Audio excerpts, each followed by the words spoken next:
एक ऐसा इंसिडेंट जहां पर एक बार फिर जंको फुरुता सना यूसुफ की तरह एक मासूम लड़की की खूबसूरती उसका श्राप बन गई। एक 16 साल की लड़की स्कूल खत्म होने के बाद एक मॉल में पार्ट टाइम जॉब किया करती थी। एक शाम को काम खत्म होने के बाद वो अकेली अपने घर जाने के लिए निकली, पर पूरी रात बीत गई और वो कभी अपने घर पहुंची ही नहीं। उसकी फैमिली को ऑब्वियसली बहुत टेंशन होने लगी, तो पुलिस, वॉलंटियर्स और उसके माँ बाप सब मिलकर उसे ढूंढ रहे थे, इस उम्मीद में कि उनकी बेटी उन्हें सही सलामत मिल जाए। पर इसी के बीच उस लड़की के पेरेंट्स को एक मिस्टीरियस नंबर से फोन कॉल आती है और उसके बाद उन्हें अपनी बेटी की जली हुई बॉडी मिलती है। आखिर क्या हुआ था उस लड़की के साथ और ये मिस्टीरियस कॉलर कौन था? हे गाइस, तो कैसे हैं आप सब? वीडियो शुरू होने से पहले प्लीज चैनल को सब्सक्राइब कर देना। और आज का केस है कुलाई स्कूल ब्यूटी होस्टेज मर्डर पे, जिसका नाम था लाई Ying Shin.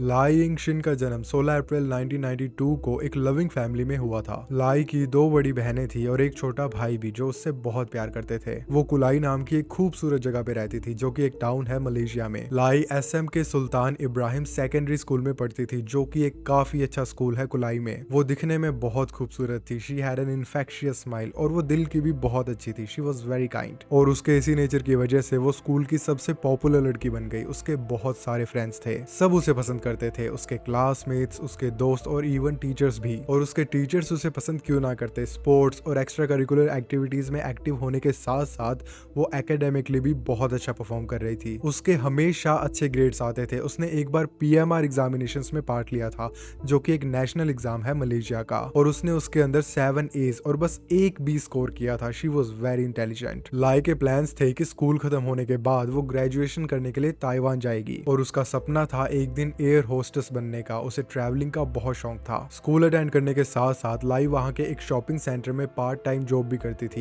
As a sales girl. उस जॉब के जरिए वो अपना खर्चा भी निकालती प्लस अपने घर वालों को सपोर्ट भी करती। पर अनफॉर्चुनेटली वो एक दिन अपनी जॉब पर तो गई, पर फिर वहां से वापस नहीं लौटी। This smile was taken away forever and her family was left devastated. 11 सितंबर 2008 ये दिन भी 16 साल की लाई के लिए एक नॉर्मल दिन की तरह शुरू हुआ था। उस दिन लाई शॉपिंग मॉल में गई थी अपनी जॉब पर और उस मॉल में वो आखिरी बार देखी गई थी। काफी रात हो गई थी पर लाई अभी तक घर वापस नहीं आई थी। It was not normal. Lai ने ऐसा पहले कभी नहीं किया था। उसकी फैमिली ऑब्वियसली बहुत टेंशन में आ गई। उन्होंने लाई के फ्रेंड्स को कॉल किया, यहाँ वहां ढूंढने की कोशिश की, पर अनफॉर्चुनेटली वो उन्हें कहीं नहीं मिली। It's like she vanished into thin air. किसी को कुछ नहीं पता था। जैसे जैसे रात गुजरती गई उसके पेरेंट्स का डर बढ़ता गया और अगली सुबह 12 सितंबर 2008 को उन्हें एक अननोन नंबर से कॉल आया, इस उम्मीद में कि शायद ये कॉल उनकी बेटी का होगा। उन्होंने फोन उठाया और आगे से एक लड़के की आवाज आई जिसने कहा कि हमने लाई को किडनैप कर लिया है और अगर तुम चाहते हो कि वो सही सलामत घर वापस पहुंच जाए तो हमें जल्द से जल्द 60,000 RM मलेशियन रिंगिट यानी कि लगभग 11,70,000 रुपए दे दो। लाई की फैमिली के लिए ये एक बहुत बड़ी अमाउंट थी, पर ऑब्वियसली उनकी बेटी से बढ़कर नहीं, तो उन्होंने यहाँ वहाँ पैसों का इंतजाम करना शुरू कर दिया और इस कॉल के जस्ट बाद उन्होंने पुलिस को भी इन्फॉर्म कर दिया। पुलिस डिपार्टमेंट ने इन्वेस्टिगेटर्स की एक स्पेशल टीम सेटअप की इस पूरी सिचुएशन को मॉनिटर करने के लिए और लाई के किडनैपर्स को ट्रेस करने के लिए। एक तरफ पुलिस उस कॉल वाले किडनैपर्स को ढूंढने की कोशिश कर रही थी और दूसरी तरफ लाई की फैमिली एक दिन में पैसे जमा करने की। उन्होंने इधर उधर कॉल्स किए, कई लोगों से मदद मांगी और 60,000 RM में से सिर्फ 33,000 RM ही इकट्ठा कर पाए और उन्होंने वो पैसे किडनैपर्स को दे दिए। अब उन्होंने वो पैसे किडनैपर्स तक पहुंचाए कैसे या किडनैपर्स को वो पैसे कैसे मिले, इसके ऊपर मुझे कोई भी इंफॉर्मेशन नहीं मिली। पर 15 सितंबर 2008 को पुलिस ने 7 लड़कों को अरेस्ट किया लाई के किडनैपिंग के केस में। ऑफिसर्स ने उन 7 लड़कों को कस्टडी में रखा और उनसे इंटेरोगेशन चलती रही। इंटेरोगेशन के बाद उनमें से 3 लड़कों को रिहा कर दिया गया और जो बचे हुए 4 थे उन्होंने कन्फेस कर लिया कि हाँ, उन्होंने ही लाई को किडनैप किया था और सिर्फ किडनैप ही नहीं, उन्होंने बेचारी लाई को मार कर उसकी बॉडी को जला भी दिया। तो इसका मतलब है कि लाई को किडनैप करके उसके घर वालों से पैसे मांगना इन लड़कों का मकसद नहीं था। इन्हें तो बस उस 16 साल की लड़की को मारना ही था। पर क्यों? आखिर लाई ने इनका क्या बिगाड़ा था? क्या ये बस रैंडम किडनैपर्स थे? और दिस गोज मच डीपर, क्या ये लाई को पहले से जानते थे? वो चारों लड़के पुलिस ऑफिसर्स को तमन पुतेरी कुलाई नाम की एक जगह पे ले गए, जहां उन्हें 16 साल की लाई की जली हुई डेड बॉडी मिली। आई कांट इमेजिन लाई के पेरेंट्स के लिए कितना डेवास्टेटिंग होगा जब उन्होंने अपनी ही बच्ची को उस हालत में देखा होगा। जब उसकी बॉडी को ऑटोप्सी के लिए भेजा गया तो पता चला कि लाई की मौत स्ट्रैंगुलेशन की वजह से हुई है, और उसका गला घोंट कर उसे मारने के बाद उन्होंने उसकी बॉडी को जला दिया ताकि कोई भी एविडेंस ना बचे। बॉडी की ऑटोप्सी के बाद उसकी बॉडी को लाई की फैमिली को दे दिया गया ताकि वो अपनी बच्ची को एक प्रॉपर फ्यूनरल दे सके। लाई के बॉयफ्रेंड्स, उसके क्लासमेट्स और उसके टीचर्स ने भी उसका फ्यूनरल अटेंड किया। सब बहुत दुखी थे, दे वर मॉर्निंग, सब लाई को याद कर रहे थे। एक ऐसी लड़की जिसका व्यवहार बहुत अच्छा था, बहुत खूबसूरत थी और दिल की बहुत साफ थी। और इतना ही नहीं, एक अच्छी बेटी भी थी। हम सोच भी नहीं सकते कि उसके पेरेंट्स पे क्या बीती होगी। आखिर उन्होंने किसी का क्या बिगाड़ा था? क्योंकि हो ना हो ये चार लड़के कोई रैंडम किडनैपर्स तो थे नहीं। जैसे जैसे पुलिस की इन्वेस्टिगेशन आगे बढ़ी, उन्हें पता चला कि ये चारों लड़के लाई को पहले से जानते थे, और सिर्फ जानते ही नहीं थे, लाई के साथ स्कूल भी अटेंड करते थे। बेसिकली ये उसके स्कूल के ही बच्चे थे, उसके क्लासमेट्स थे। तो उन्होंने इसके साथ ऐसा क्यों किया? ये सच सामने आने के बाद कि ये लड़के कौन है, लाई की मॉम ने बताया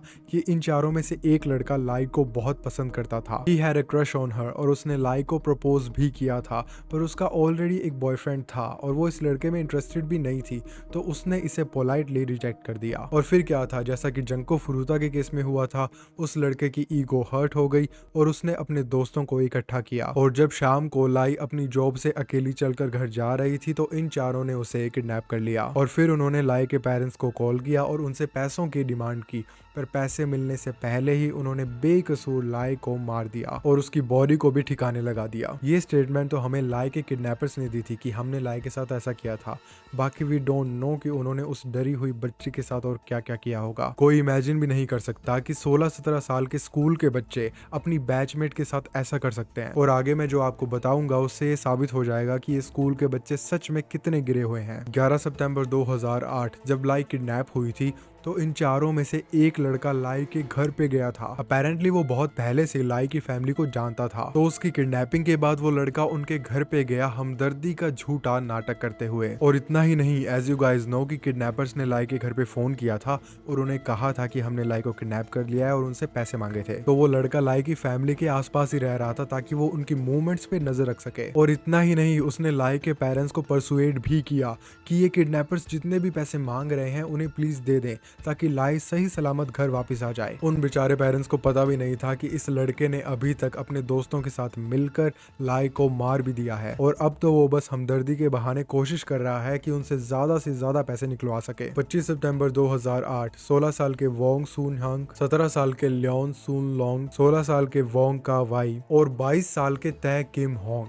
इन चारों पर किडनैपिंग और मर्डर के चार्जेस लगाए गए। इस केस में 22 साल के तय के अलावा जो तीनों लड़के थे वो अंडर एज थे, तो मलेशियन लॉज के अकॉर्डिंग माइनर्स को डेथ पेनल्टी नहीं दी जा सकती। लाई की किडनैपिंग और मर्डर का ये केस मलेशिया में बहुत फेमस हो गया और ये डिस्कशंस होने लगे कि वहां पर क्राइम के रेट्स बहुत बढ़ गए हैं, तो क्या बच्चों को स्कूल में ही सिखाना चाहिए ताकि वो इस नाबालिग उम्र में ऐसी गलतियां ना करें और जुर्म का रास्ता ना चुने। लाई का जो कोर्ट ट्रायल था वो कई बार डिले होता रहा, कभी तो फोरेंसिक रिपोर्ट और कभी डीएनए टेस्टिंग की वजह से। और एक बार तो उन चारों लड़कों ने पुलिस पर एक्यूजेशंस लगाए कि उन्होंने रिमांड के वक्त उन चारों को मिसट्रीट किया है। इतने सारे डिलेज के बाद 2010 में फाइनली जौहर हाई कोर्ट में उसका ट्रायल शुरू हुआ। कोर्ट के अंदर जज को लगा कि जो 16 साल का वोंग का हवाई है उसके खिलाफ सफिशिएंट एविडेंस नहीं है कि वो इस किडनैपिंग और मर्डर में इन्वॉल्व था, तो उसके ऊपर से दोनों चार्जेस हटाकर उसे रिहा कर दिया गया। 22 साल के तय ने अपने ऊपर लगे सारे एलिगेशंस को डिनाई कर दिया और कहा कि किडनैपिंग वाले दिन वो वहां पर था ही नहीं। एक्चुअली उसने अपनी कार अपने एक दोस्त को दी थी और उस दोस्त ने बाद में वो कार उसे वापस लौटा दी थी सैलों पे जहां वो काम करता था। तय ने बताया कि जब उसके दोस्त ने उसे वो कार वापस की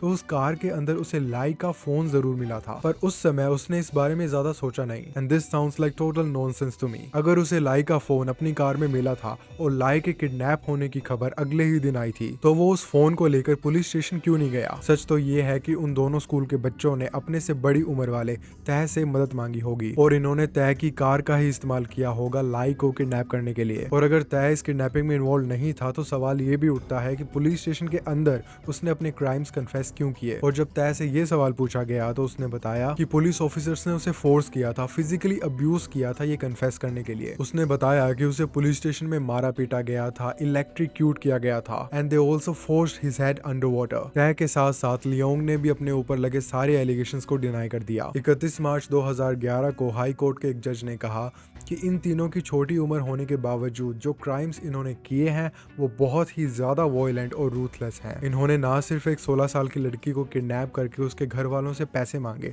उस लड़की को मारा भी और उसकी बॉडी को भी डिस्पोज कर दिया। इन तीनों के चेहरे पे अपने किए पर जरा भी अफसोस नहीं था। इन्होंने एक मासूम लड़की की जिंदगी छीन ली और उसके परिवार पे जो बीती होगी उसका हम अंदाजा भी नहीं लगा सकते। तो जज ने कहा कि इनके किए के लिए इन्हें सख्त से सख्त सजा मिलनी चाहिए। पर जो लियोंग और वोंग थे वो दोनों अंडर एज थे, तो उन दोनों को तो इनडेफिनेट डिटेंशन मिली जब तक जौहर के सुल्तान उन्हें माफी ना दे दें। और जहां तक की तय का सवाल है तो जब उसने वो क्राइम कमिट किया था तब वो 22 साल का था। So he got death penalty by hanging. Sentencing के बाद लाई की मॉम ने कहा कि वो हर हियरिंग में प्रेजेंट थी और उसे अपनी बेटी के मर्डर्स के चेहरे पे कभी कोई अफसोस नहीं दिखा और ना ही उन मर्डरर्स की फैमिली ने आके उनसे माफी मांगी। जहां तक की तय की बात है तो उसे डेथ पेनल्टी तो मिल गई थी पर उसकी कहानी यहाँ पर खत्म नहीं होती। अपनी सेंटेंसिंग के बाद उसने 2 बार हायर कोर्ट्स में अपील की पर दोनों बार उसकी अपील्स रिजेक्ट हो गई और तय अपनी फांसी का इंतजार करता रहा। पर 2018 में कुछ बहुत इंटरेस्टिंग हुआ।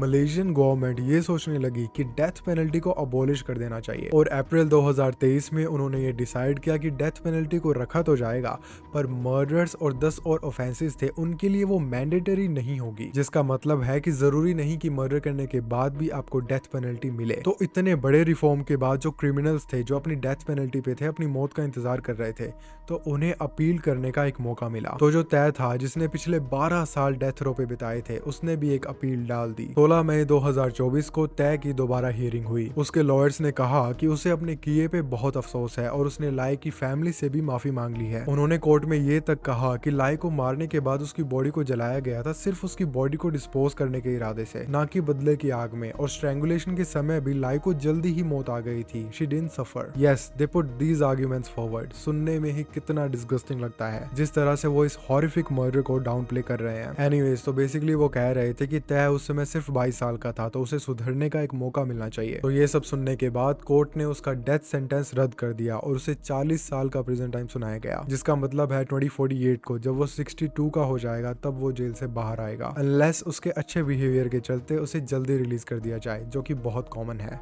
प्रिजन सेंटेंस के साथ साथ they also got 17 strokes of cane, 5 kidnapping के लिए और 12 मर्डर के लिए। आई डोंट नो उसका डेथ सेंटेंस वापस लेके कोर्ट ने सही किया या नहीं, पर इस प्रिजन टाइम और इन 17 डंडों के बाद आई एम श्योर कि तय ऐसा दोबारा करने का सोचेगा भी नहीं। Thank you so much for watching. अगर आपको मेरी नरेशन पसंद आई हो तो प्लीज इस वीडियो को लाइक एंड शेयर जरूर करना, कमेंट्स में मुझे अपने थॉट्स जरूर बताना और इस चैनल को सब्सक्राइब कर देना। मैं आपसे मिलता हूँ अगली बार एक नए केस के साथ।